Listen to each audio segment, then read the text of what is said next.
شنوندگان گرامی، نشریه مفصلی برنامه اطلاعاتی اخبار مستقیما از استودیوی مرکزی تلویزیون تاجیکستان منظوری شما می‌گردانیم. امروز اساسگزار صلح و وحدت ملی پیشوای ملت پرزیدنت جمهوری تاجیکستان محترم امامعلی رحمان با سفر کاری در ترکمنستان قرار داشتند. پرزیدنت جمهوری تاجیکستان محترم امامعلی رحمان در شهر اشقابادی ترکمنستان در حوزه جلسه نوبتی شورای سران دولت‌های اعضای اتحاد دولت‌های مستقل با پرزیدنت جمهوری مولدووا ایگور دودون ملاقات کردند. در ملاقات جانب‌ها حالت کنونی و دورنمای مناسبت‌های همکاری دو کشور را مورد محاکمه قرار دادند. پرزیدنت مملکت محترم امامعلی رحمان تاکید داشتند که رشد مناسبت‌ها با کشورهای اعضای اتحاد دولت‌های مستقل از جمله با مولدووا برای تاجیکستان از سمت‌های افضلیت‌ناک محسوب می‌یابد و بین دو کشور امکانیت‌های وسیع استفاده نشده برای تحکیم و گسترش رابطه‌ها موجود است.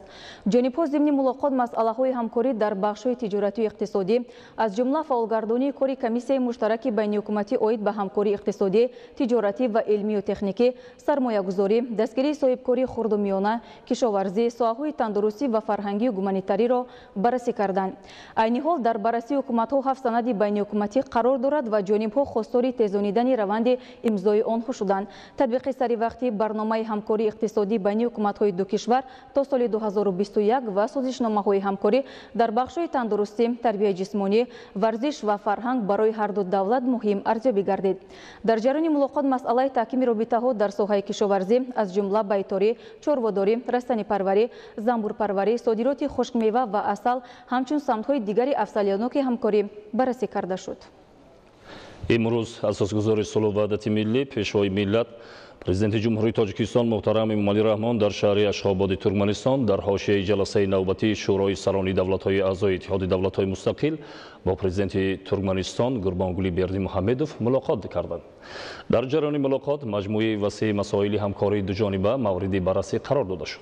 در آغاز ملاقات نخست سرور دولت محترم امامعلی رحمان پرزیدنت ترکمنستان گوربانگولی бердимухамедов را برای رئیسی موفقانه در اتحاد دولت‌های مستقل تبریک کردند.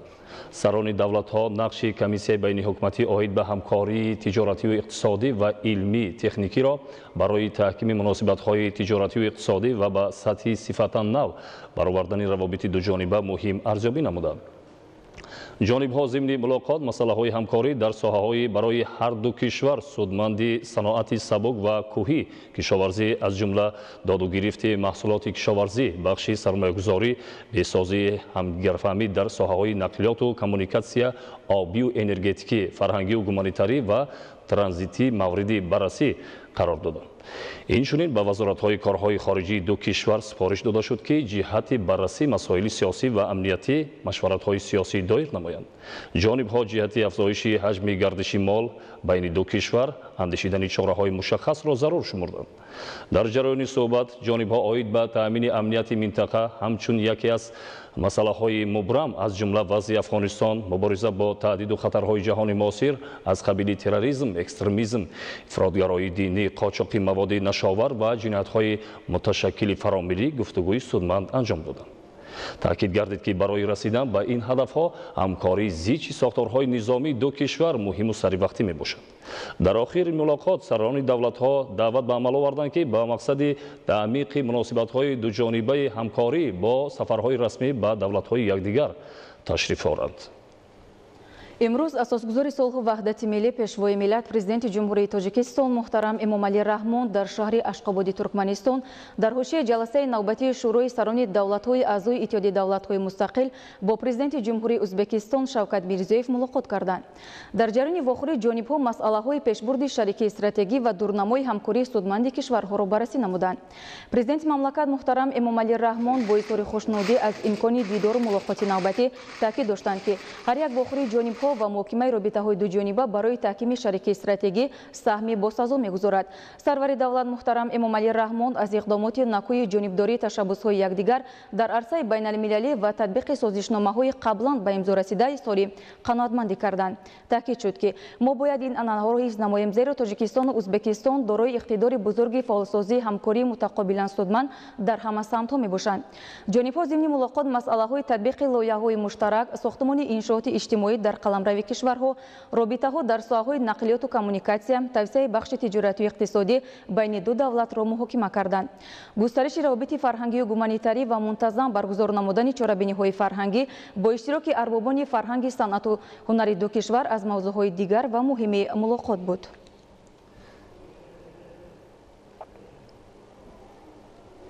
имрӯз асосгузори сулҳу ваҳдати миллӣ пешвои миллат президенти ҷумҳурии тоҷикистон муҳтарам эмомалӣ раҳмон дар шаҳри ашхободи туркманистон дар ҳошияи ҷаласаи навбатии шӯрои сарони давлатҳои аъзои иттиҳоди давлатҳои мустақил бо президенти ҷумҳурии Қирғизистон Сооронбой Жэйнбеков мулоқот карданд. Дар ҷараёни мулоқот ҷанбаҳои мубрами масъалаҳои ҳамкорӣ, ҷараёни татбиқи таваффуқоти қаблан ба дастомада ва дигар мавзӯъҳои робитаҳои ду кишвар баррасӣ гардид. Тоҷикистону Қирғизистон дорои сарҳадоти умумӣ мебошанд ва ҷонибҳо ҷиҳати ҳалли ҳарчи зудтари масъалаҳои марбут ба сарҳади давлатӣ ибрози андеша карданд. Президенти мамлакат муҳтарам Эмомалӣ Раҳмон таъкид доштанд, ки Тоҷикистон бо такя ба анъанаҳои накӯи дӯстиву ҳамҷаворӣ ҷонибдори рушди ҳамкории мутақобилан судманд бо Қирғизистон мебошад. Изҳори итминон карда шуд, ки мулоқоти имрӯза барои ҳалли масъалаҳои мубрам аз ҷумла ҷиҳати пешбурди музокирот дар мавриди муайян кардани хатти сарҳади давлатӣ масоидати амиқ хоҳад кард. Дар ин замина пешниҳод гардид, ки лоиҳаи мувофиқашудаи байнидавлатии созишномаи сарҳади давлати Тоҷикистону Қирғизистон ба имзо расонда шавад ва ба ин роҳ имкон аст заминаҳои ҳуқуқии натиҷаи фаъолияти чандинсолаи комиссияи муштарак мустаҳкам гардад. Дар ҷараёни мулоқот ҳамчунин дигар масъалаҳои муҳими мавриди таваҷҷӯҳи ҷонибҳо баррасӣ гардид. имрӯз асосгузори сулҳу ваҳдати миллӣ пешвои миллат президенти ҷумҳурии тоҷикистон муҳтарам Эмомалӣ Раҳмон дар шаҳри Ашхободи Туркманистон дар ҷаласаи навбатии шӯрои сарони давлатҳои аъзои иттиҳоди давлатҳои мустақил иштирок ва суханронӣ карданд. Дар кори ҷаласа президенти ҷумҳурии тоҷикистон муҳтарам Эмомалӣ Раҳмон, сарвазири ҷумҳурии Арманистон Никол Пашинян, президенти ҷумҳурии Беларус Александр Лукашенко, президенти ҷумҳурии Қазоқистон Қосим Жомарт Токаев, президенти ҷумҳурии Қирғизистон Сооронбой Жэйнбеков, президенти ҷумҳурии Молдова Игор Додон, президенти ҷумҳурии Озарбойҷон Илҳом Алиев, президенти Федератсияи Россия Владимир Путин, президенти ҷумҳурии Ӯзбекистон Шавкат Мирзиёев, президенти Туркманистон Гурбонгулӣ Бердимухамедов ва раиси кумитаи иҷроияи котиби иҷроияи иттиҳоди давлатҳои мустақил Сергей Лебедов иштирок карданд. Ҷаласаи навбатии шӯрои сарони давлатҳои аъзои иттиҳоди давлатҳои мустақил дар нишасти хусаи сарони давлатҳо оғоз гардида дар музокироти васеъ бо иштироки ҳайатҳои расмии кишварҳо аъзо ҷараён гирифт. Дар кори ҷаласа масъалаҳои ҳамкории кишварҳо дар доираи иттиҳод, натиҷаи раёсати Туркманистон дар иттиҳод ва мавзӯъҳои асосии ҳамкорӣ, интихоби раёсати иттиҳод дар соли 2020, дигар масъалаҳои муҳими минтақавӣ ва ҷомеаи ҷаҳонӣ баррасӣ карда шуд. Президенти ҷумҳурии Тоҷикистон муҳтарам Эмомалӣ Раҳмон дар ҷаласаи шӯрои сарони давлатҳои аъзои иттиҳоди давлатҳои мустақил суханронӣ карданд. Сарвари давлат муҳтарам Эмомалӣ Раҳмон таъкид доштанд, ки ҷумҳурии Тоҷикистон дар чорчӯби узвияти худ дар иттиҳоди ҳамеша ҷонибдори рушди ҳамкорӣ байни давлатҳои аъзо дар ҳама соҳаҳо мебошад. Ҳамчунин таъкид гардид, ки ҳамкории гуногунҷанбаи иқтисодӣ, таҳкими боризаи муштарак бо таҳдиду хатарҳо ва тавсеяи робитаҳои гуманитарӣ аз натиҷаҳои бобарор ва назараси ҳамгирои ҷонибҳо дар солҳои гузашта мебошад. Изҳори боварӣ карда шуд, ки қабули қарорҳои имрӯза оид ба масъалаҳои рушди босамари ҳамкорӣ дар самтҳои зикр гардида мусоидат менамояд. Президенти мамлакат муҳтарам Эмомалӣ Раҳмон иброз доштанд, ки имрӯзҳо ба равандҳои рушди вазъияти байналмилалии зуҳуроти баланд шудани сатҳи таҳдидҳои глобалӣ ва хатарҳои амниятӣ хос аст.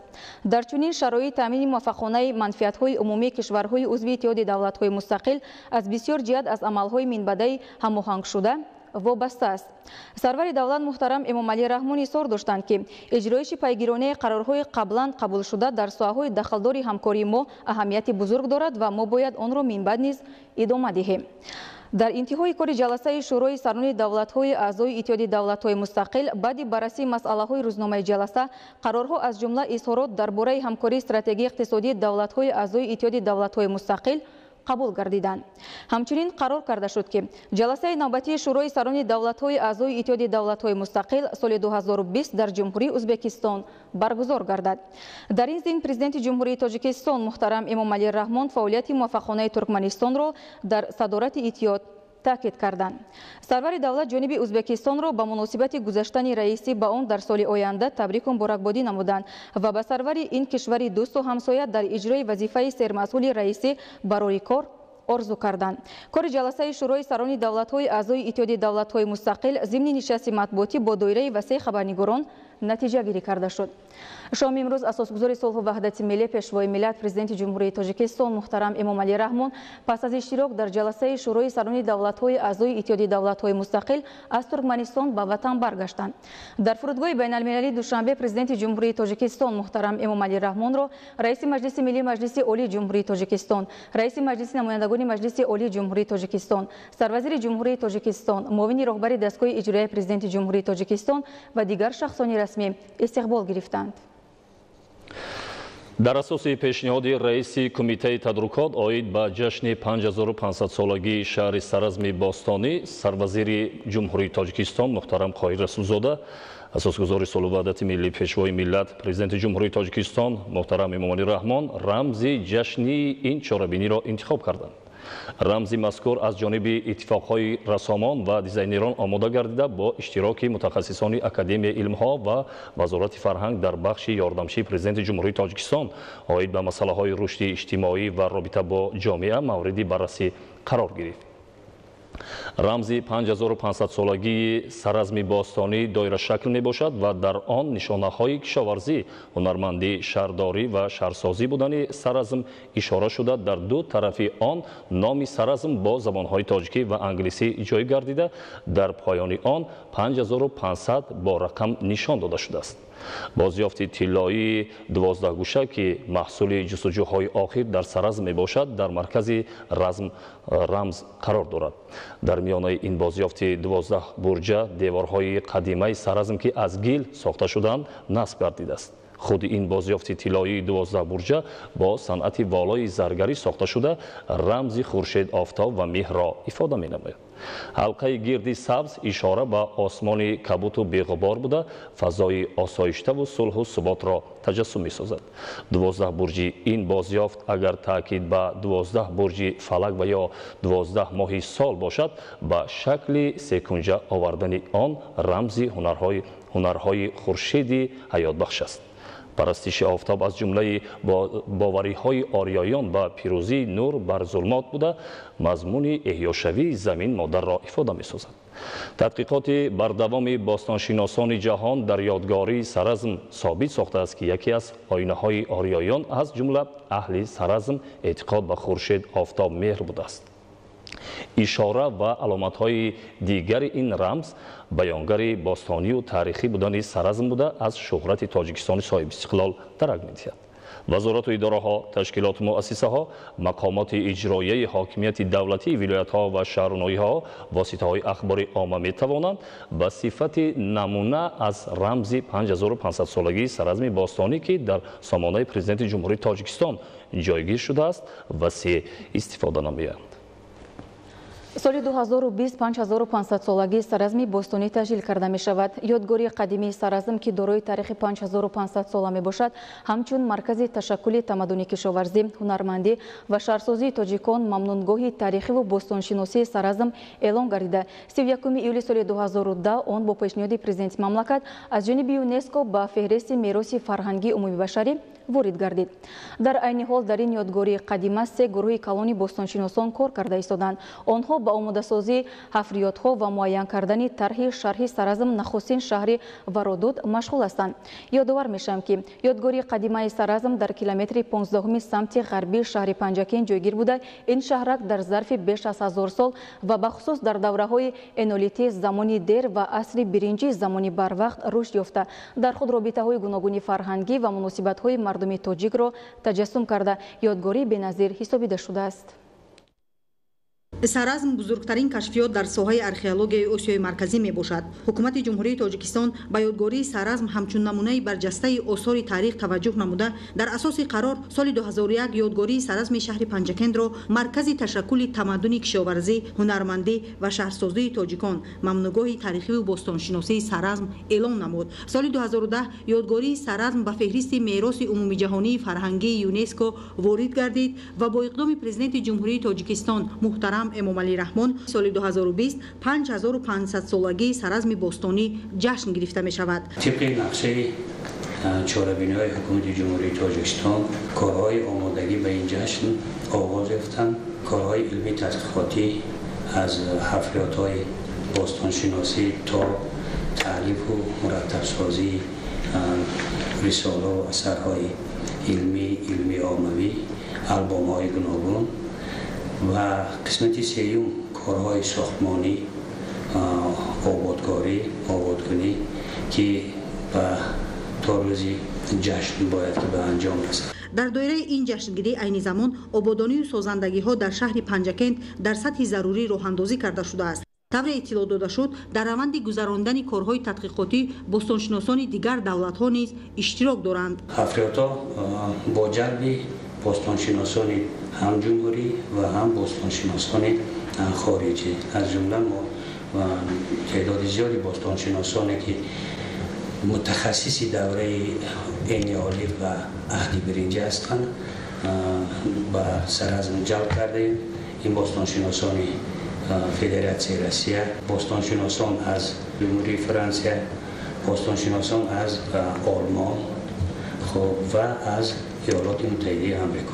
سالهای 2003-2008 با دستگیری سردار دولت 5 حفریات بوستانشناسی سرازم بالاپوش کرده شده است و در نظر است که تا سنه جشنگیری 5500 سالگی 4 حفریات دیگر این یادگاری بالاپوش کرده می شود. همزمان 3 همایش بزرگ علمی گذرانده میشه، از جمله 2 کنفرانسی بین الخلقی و 10 سپتامبر سال 2020 سمپوزیوم بین الخلقی باید با سرازم آغاز تمدن تاجیکان در دوشنبه آغاز می‌یابد، شروع می‌شود و ادامه‌اش در پنجکند و با تجلیل جشن به انجام می‌رسد. در برابر این دیگر کارهای بنیادکاری با سرعت جریان دارند. جشن 5500 سالگی سرازم در سطح جهانی گذرانیده خواهد شد و در جشنگیری آن عالمان و باستانشناسان، معماران و آنتروپولوژها از دولت‌های خارج نیز اشتراک می‌نمایند. جشنگیری سرازم باستان مایه خودشناسی و خودآگاهی بوده امکان می‌دهد که تمدن 5500 ساله ملت تاجیک که از جانب دایره‌های علمی جهان اعتراف گردیده است به طور شایسته حفظ و معرفی گردد. در شهر کلاب با دستگیری حکومت جمهوری تاجیکستان انجمن اقتصادی منطقه‌های آزادی اقتصادی جمهوری تاجیکستان در موضوع امکانیت‌ها برای رشد کلاب 2019 دایر گردید. در دایره برگزاری این چاره‌بینی برای جلب سرمایه‌گذاران به منطقه‌های آزادی اقتصادی کلاب یکچند سند مهم همکاری به امضا رسانده شد. سعید جعفری محمدعلی گزارش می‌دهد. در جمهوری تاجیکستان برای تطبیق لایحه‌های سرمایه‌گذاری دولتی و حمایت حقوق هوسمندی صاحبکاران و سرمایه‌گذاران یک قطار سندهای معیاری حقوقی و استراتژی و برنامه‌های دولتی عملی کرده می‌شود. در زمینه این توجه حکومت جمهوری تاجیکستان عین حال در ولایت ختلان 32 لایحه سرمایه‌گذاری دولتی به مبلغ 456 میلیون دلار از جمله در شهر کلاب 14 لایحه سرمایه‌گذاری دولتی تطبیق می‌گردد. با استفاده از امکانات‌های موجوده برای در دایره چنین همکاری و جلب سرمایه‌گذاری تامین نمودن رشد وضع اقتصادی و اجتماعی، پیشرفت استحصالات و تشکیل جایهای نو کاری در شهر کلاب با دستگیری حکومت جمهوری تاجیکستان انجمن اقتصادی منطقه‌های آزادی اقتصادی تاجیکستان در موضوع امکانات‌ها برای رشد دایر گردید. در این چاره‌بینی از جانب سوبیکت‌های منطقه آزادی اقتصادی 5 دنغره و منطقه آزادی اقتصادی سوق یکچند نامگوی محصولات وارداتی وصل کننده به معرض داشته شد. طور ضمنی بازدید از این نمایشگاه تاکید شد در منطقه آزادی اقتصادی 5 و دنغره ولایت ختلان نیز متناسباً 16 و 24 سوبیکت به قید گرفته شده است که علاوه 13 عدد اون به استحصال محصولات مشغولند. در عین زمان ما در منطقه آزاد اقتصادی شرکت ما میلل اینترجوین سنگ‌های آرایشی و ساختمانی کار کرده است، استحصال میکند و 3 نمود روغن بادام، روغن کنجد و روغن آفتابپره است. در آینده ما نقشه داریم که باز برای استحصال افشوره تمد، خود تمد و کارکردی میوه‌های خشک و این سرخانه را در راه مانیم. در منطقه آزاد اقتصادی سوق عین حال 26 سوبیکت به قید گرفته شده. این سال باید به مبلغ بیش از 150 میلیون سومانی محصولات استحصال کرده شود. در منطقه آزاد اقتصادی سوق یک چند سوبیکت‌های مشترک نیز با دولت‌های خارجی هستند، از جمله چین، ترکیه، قبرس یعنی کیپر، قزاقستان، ازبکستان و غیر دولت‌های خارجی و مقصد امروز از اشتراک در این انجمن بین المللی از آن است که می‌خواهیم مول محصولات خود را ба доираҳои сармоягузорӣ ва соҳибкории ватанӣ ва хориҷӣ муаррифӣ намуда, инчунин имкониятҳои нав барои ҷалби сармояи хориҷӣ ва ҳамватанӣ барои ташкили корхонаҳои нав яъне дошта бошем. минтақаи озоди иқтисодии Кӯлоб соли равон дар асоси қарори ҳукумати ҷумҳурии Тоҷикистон дар масоҳати зиёда аз 300 гектар таъсис ёфтааст. Ба андешаи мутахассисон баргузории анҷумани иқтисодии Кӯлоб 2019 ки он бо иштироки намояндагони вазорату идораҳои дахлдор, корпусҳои дипломатӣ ва созмонҳои байналмилалӣ сурат гирифт,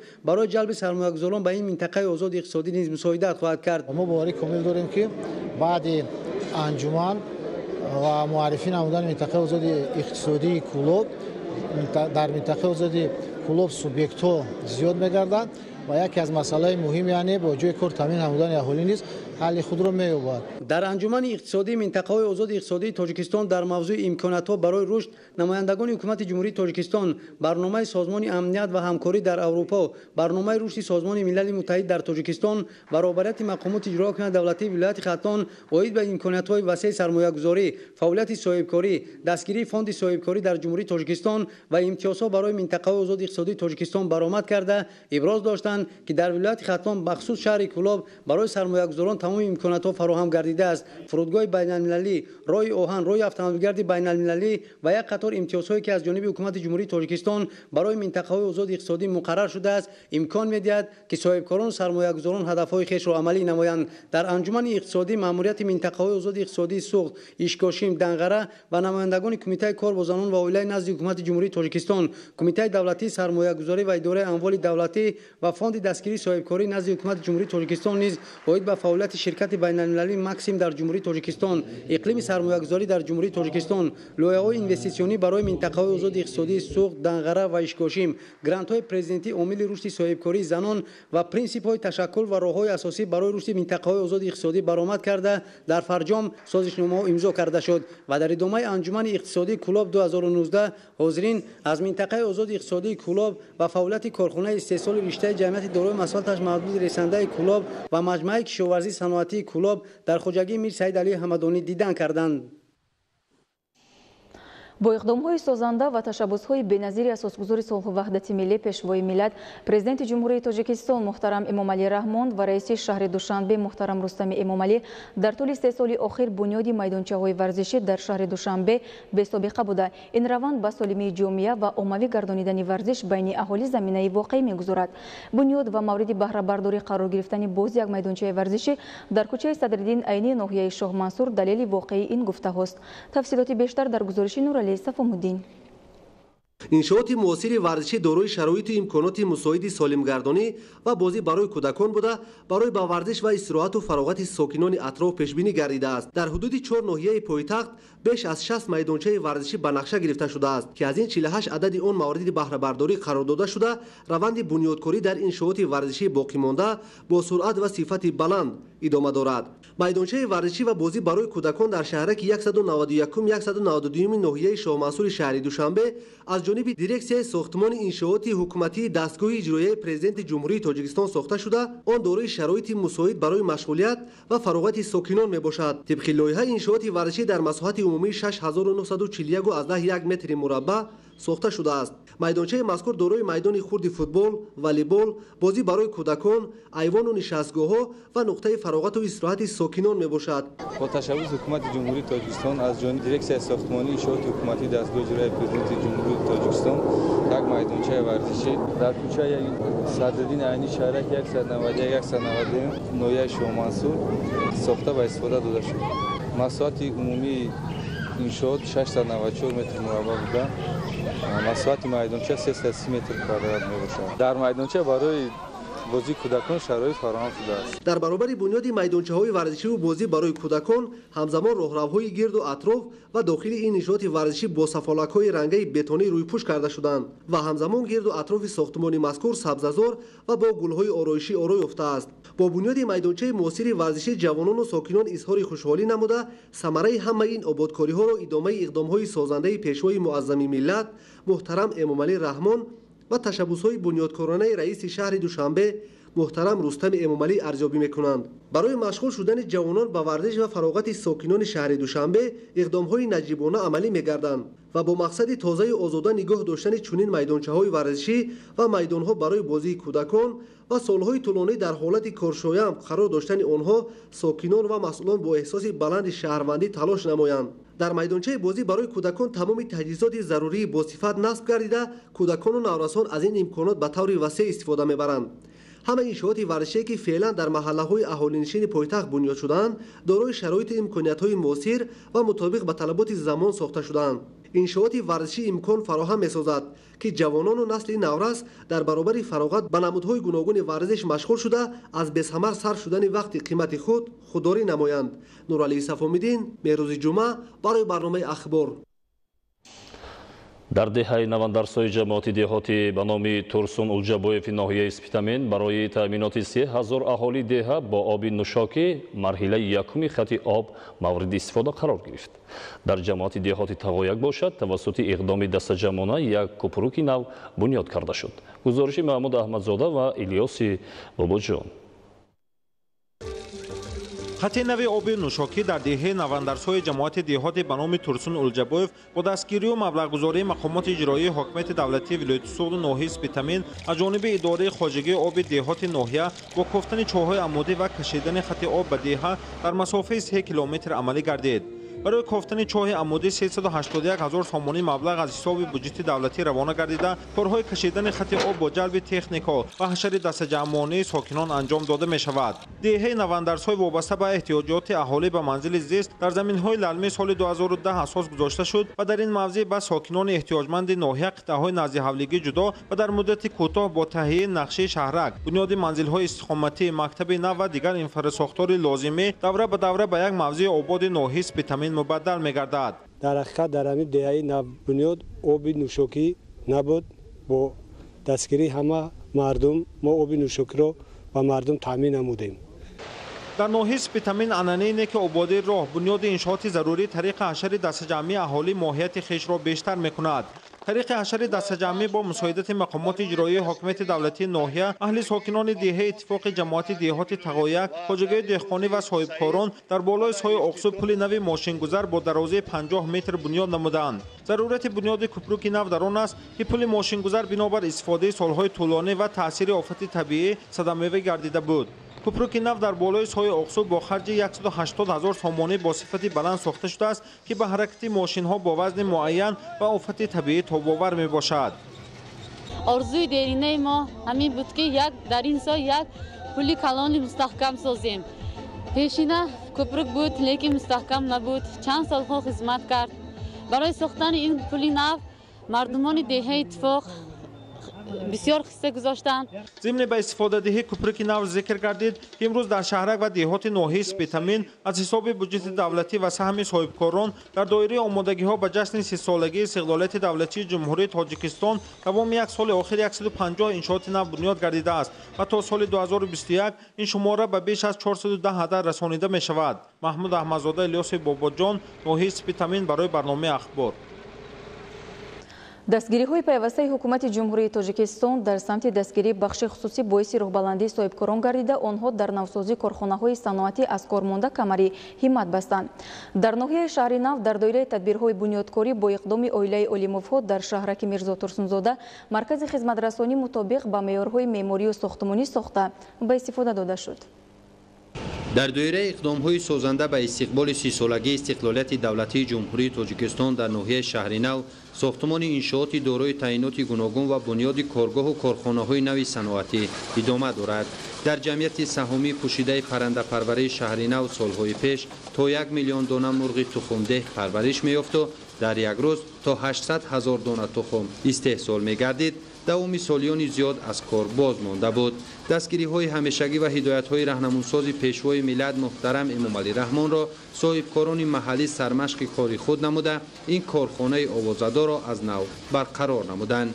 طبق کارهای بازسازی از 54 فرمه مرغ پروری 30 تای آن الکه نوسازی و با تکنولوژی حاضر زمان مجهز گردانیده شده در آنها پرورش مرغ‌های تخمده و گوشت براه مانده شده است. نتیجه تدبیر اندیشی ها بود که عین حال استحصال گوشت در این کارخانه به 800 تن رسانیده شد. رهبریت جمعیت سهامی پوشیده پرنده پروری شهرینو تصمیم گرفتند که تا آخر سال این نشانداد را به 100,000 تن رسانند. در نتیجه این امتیازهایی که به ساحه پرنده پروری از طرف حکومت جمهوری و پیشوای ملت پرزیدنت مملکت امامعلی رحمان با ساحه پرنده پروری داده است، باز هم استحصال محصولات افزون می‌گردد. کارخانه ما از نوع ایها گردیده ایستاده است. سرشمار با استحصال تخم با 6-7 میلیون دانه میرسد.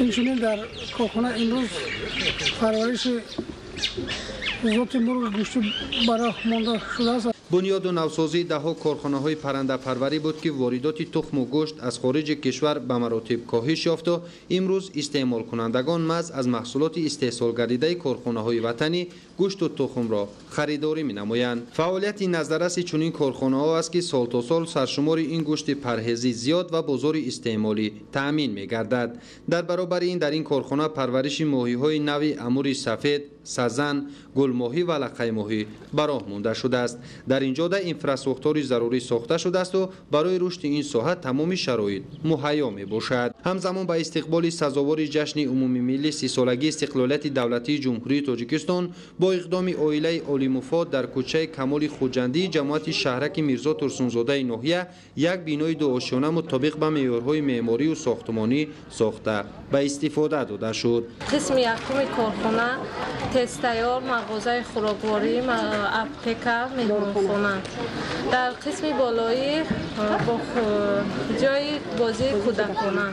چون این اقدام‌های سازنده و بنیاد انشاءات به حسن شهرک و دهات زیبایی دیگر زم نموده، نمونه از کارهای آبادکاری و سازندگی صاحبکارانی وطن دوست است. در ناحیه رشت تدبیرهای بنیادکاری با مرام ادامه دارد. از جمله در ناحیه لیسه پرزیدنتی ساخته می شود که برای 640 نفر خواننده با استعداد پیش بینی شده است. گزارش خبرنگاران ما. بنیاد لیسه پرزیدنتی در محله دشت رشت جماعت شهرک غرب ناحیه رشت در پرتو دستور و غمخوری‌های اساسگذار صلح و وحدت ملی پیشوای ملت پرزیدنت جمهوری تاجیکستان محترم امامعلی رحمان برای رشد ساحه معارف و جلب خوانندگان بالایوقت و صاحب استعداد مؤسسه‌های تعلیمی ناحیه‌های منطقه رشت به تحصیل و دانش آموزی پیش بینی شده است. زیرا تا همین دوره در ناحیه‌های کوهستان لیسه پرزیدنتی موجود نبود. این است که بنیاد لیسه پرزیدنتی در آینده شرایط فراهم می‌آورد تا آموزگاران صاحب تجربه در این مکان دانش آموزی خوانندگان با استعداد را با آموزش فن‌های دقیق و زمانوی و تکنیک‌های معاصر جلب نموده شاگردان بالیاقت را تربیت نمایند تا در آینده صاحب معلومات و کسب شده به نفع خلق و وطن عزیزمان صادقانه خدمت کنند. از روی نقشه ساختمانی بنای لیسه پرزیدنتی از 3 قسمت عبارت بوده. تا همین دوره کارهای ساختمان اساسی در بنای یکم مؤسسه تعلیمی عبارت از 2 آشیانه انجام یافته است. در شفت بنای یکم انشاءات بناکاران جمعیت دارای مسئولیتش محدود جمیل التده و کارهای ساختمان و وصلگری در تحقیقی بنای دوم و سوم مشغول می باشند.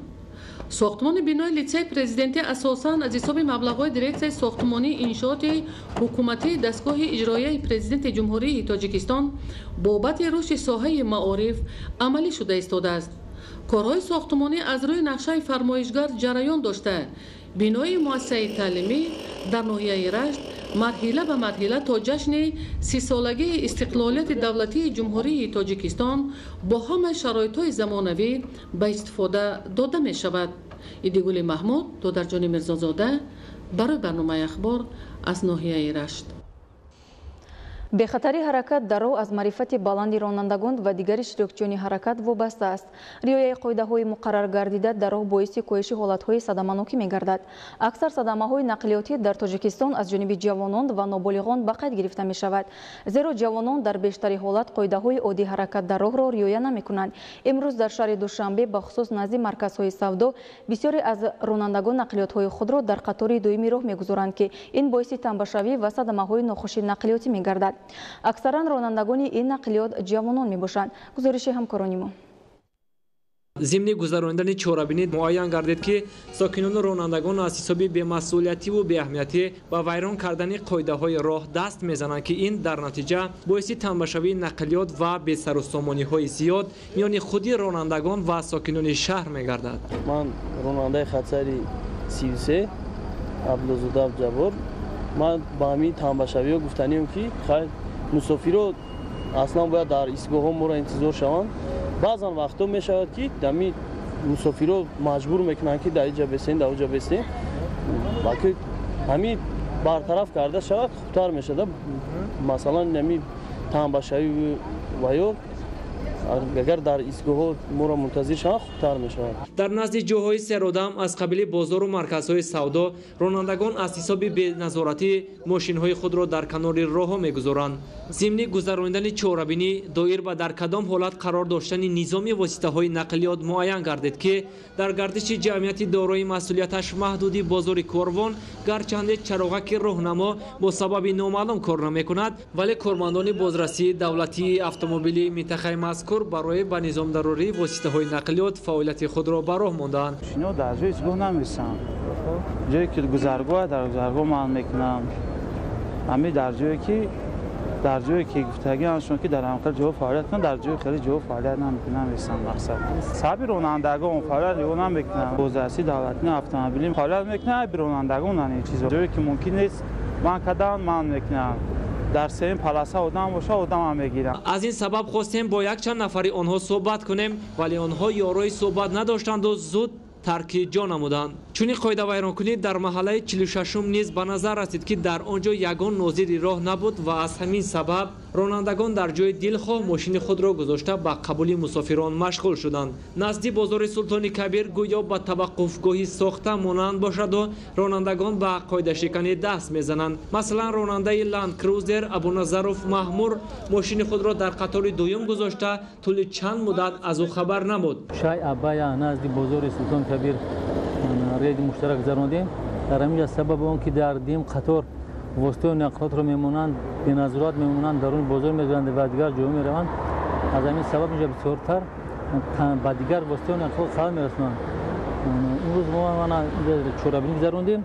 از اون جمله من اتومبیل تمغه لند کروزر رقم دولتیش 2138 CR01 در قطار دیم نقلات خود رو مونده. صاحبش عبدالنظر و محمود در دیم قطار مانده رفت است که این عمل خوب با حرکت دیگر واسطه نقلات خلل میرساند. در پایتخت تاجیکستان چند سال پیش سیستم یگانه شهری به خطر به کار شروع کرد که حرکت نقلیات را تقریبا در تمام شهر ثبت میکند و تاکنون آن عمل میکند و برای پیشگیری ویران کردن قاعده های راه در شهر دوشنبه خدمت میکند. فردوس حیدرعلی مقصد برای برنامه اطلاعاتی اخبار. ادامه اخبار. пахтакорони ноҳияи шаҳри Туз ки дар даври аввали озмуни вилоятӣ 60 рӯзи зарбдор дар пахтазор ғолиб дониста шуданд, пешсафиро аз даст надода талош доранд ки дурнамои истеҳсоли солонаро ҳар чӣ зудтар таъмин намоянд. гузориши хабарнигорони мо. вобаста ба иқлими мусоид дар ноҳияи шаҳри Туз хоҷагидорон ба самти пахтакорӣ таваҷҷӯҳи бештар зоҳир карда дар ин ҷода ҳамасола ба натиҷаҳои хуби меҳнатӣ ноил мегарданд. тибқи иттилои масъулин майдони умумии заминҳои короми обии ноҳия ки 8232 гектарро ташкил менамояд, имсол дар майдони 5250 гектараш кишоварзон навҳои ба обу ҳаво мутобиқи пунба киш карданд. дар натиҷаи дуруст ба роҳ мондани корҳои агротехникаи парвариш ва раванди ҷамъоварии ҳосил пахтакорон бо боварӣ иброз менамоянд ки имсол аз иҷрои дурнамои истеҳсолӣ ба хубӣ мебароянд. зеро аллакай пахтакорони ноҳия дар доираи 60 рӯзи зарбдор дар пахтазор ки аз ҷониби мақомоти иҷроияи ҳокимияти давлатии вилояти хатлон эълон гардидааст, дар навбати аввал ғолиб дониста шуданд. тавре масъулини раёсати кишоварзии ноҳия иттилоъ доданд, то имрӯз беш аз 10869 тонн ҳосил ҷамъоварӣ карданд ки ин зиёда аз 90% дурнамои истеҳсоли солонаро ташкил менамояд. барои норишдан ба ҳосилнокии баланди пахта кишоварзони мо аз навҳое ки ба ноҳияи мо мутобиқан ва мисоли флеш, тоҷикистон, хатлон 2014 киш намуданд. пахтачинӣ бо сурат идома дорад. то ба имрӯз дар ноҳия зиёда аз 100 хоҷагоҳи деҳқонӣ иҷрои дурнамои истеҳсоли пахтаро ба пуррагӣ таъмин намуданд. аз рӯи ҳисоботи оморӣ ҳамарӯза ба корхонаҳои қабулу коркард ба ҳисоби миёна 250 тонн ашёи хом ворид мегардад ки ин раванд баҳри иҷроиши саривақтии дурнамои 3 соли солона ки 11950 тонна мебошад мусоидат мекунад. ҷамоати деҳоти пахтаободи ноҳия аз минтақаҳои калони пахтакорӣ маҳсуб гардида имсол хоҷагидоронаш дар майдони 1300 гектар пунба киш карданд. бо натиҷагирӣ аз моянсозии ҳосилнокии интизори пахтакорон муаззаф гардиданд ки ин мавсим 3000 тонна ҳосил ҷамъоварӣ намоянд. аллакай якум ченак 20-25 центр, дуюм ченак ният дорем 12 та 15 ҷамъовар шуд. Дурнамои киштаи 19 ба сарбаландтар иҷро менамояд. қобили зикр аст ки айни ҳол дар ноҳия баробари раванди бо мароми маъракаи ҷамъоварии ҳосили пахта дигар корҳои саҳроӣ низ вусъат ёфта кишоварзон ҷамъоварии дигар зироатҳоро ки дар кишти такрорӣ парвариш кардаанд анҷом медиҳанд.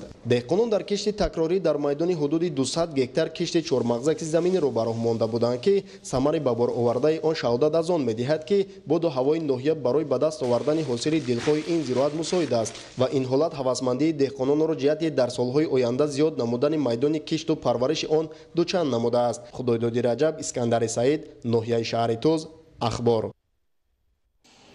дар хоҷагиҳои кишоварзии ноҳияи деваштичи вилояти суғд маъракаи ҷамъоварии ҳосили кишти такрорӣ идома дорад. дар ин радиф коргарону самдорони ҳамаи шаклҳои хоҷагидории ноҳия ба ҷамъоварии меваи боғҳои интенсивӣ машғуланд. гузориши ҳамкорони мо. имрӯз ки давраи пурмасъулияти ҷамъоварии картошка маҳсуб меёбад, киштдори ҳамаи шаклҳои хоҷагидории ноҳияи деваштичи вилояти суғд идгоҳро мемонад. коргарони иҷоракорони кооперативаи сесоли тиҷоратӣ, саҳмдорони хоҷагиҳои деҳқонии тухмипарвар, инфиродию оилавӣ ва сокинони сарбаланди ноҳия ҷиҳати истеҳсоли 150 000 тонна картошкаву таъмини дастархони сокинони ҷумҳурии тоҷикистон ва стратегияи бехатарии амнияти озуқаворӣ камари ҳиммат бастанд. ин амалине дар ҷамоати деҳоти ба номи исмоили сомонӣ густурда роҳандозӣ гардидааст. ба мо иттилоъ доданд ки шуғли асосии сокинони ҷамоати деҳот картошкапарварии зироаткорӣ ва парвариши чорвои калону худ маҳсуб ёфта ҳама дар майдони 3700 гектар мазраӣ дар доманаи қаторкӯҳи туркистон маскан дошта машғули фаъолият ҳастанд. соли равон бо қувваи саҳмдорон 152 адад хоҷагиҳои деҳқонии тухмипарвар, инфиродию оилавӣ, коргарони иҷоракорони кооперативаи истеҳсолии тиҷоратӣ ва сокинони 7 деҳа дар майдони 1700 гектар тухмии навъҳои элитӣ ва серҳосили картошка шинонда шуд ки нисбати соли равон наздики 100 гектар зиёд буда феълан ҷамъоварӣ ва захира гарда истодааст. аз тамоми ноҳияҳои ҷумҳурӣ омада аз мо картошки тухмӣ мегирам. бобати чинишу халтабандӣ, захира ва ҷиҳати ба танзим даровардани нархи бозор ба вилоятҳои бадахшону хатлон, суғду минтақаи рашт ва шаҳру навоҳии тобии марказ интиқол додани картошка саҳмдорони хоҷагии деҳқонии шоҳон саҳми назаррас доранд. хоҷагидорон бо ин мақсад дар майдони 140 гектар картошка шинонданд ки нисбати соли гузашта 30 гектар зиёд мебошад. истифодаи роҳу усулҳои ҷадиди агротехникӣ собит сохт ки ҳосилнокии ҳар гектар картошказор ба ҳисоби миёна 380-400 сентнериро ташкил медиҳад ва нисбати соли гузашта 100 сентнери зиёд аст. мазбут бобозода аз ноҳияи деваштич барои барномаи ахбор. бинандагони гиромӣ, ин буд барномаи иттилоотии ахбор аз телевизиони тоҷикистон. саъату хонаобод бошед.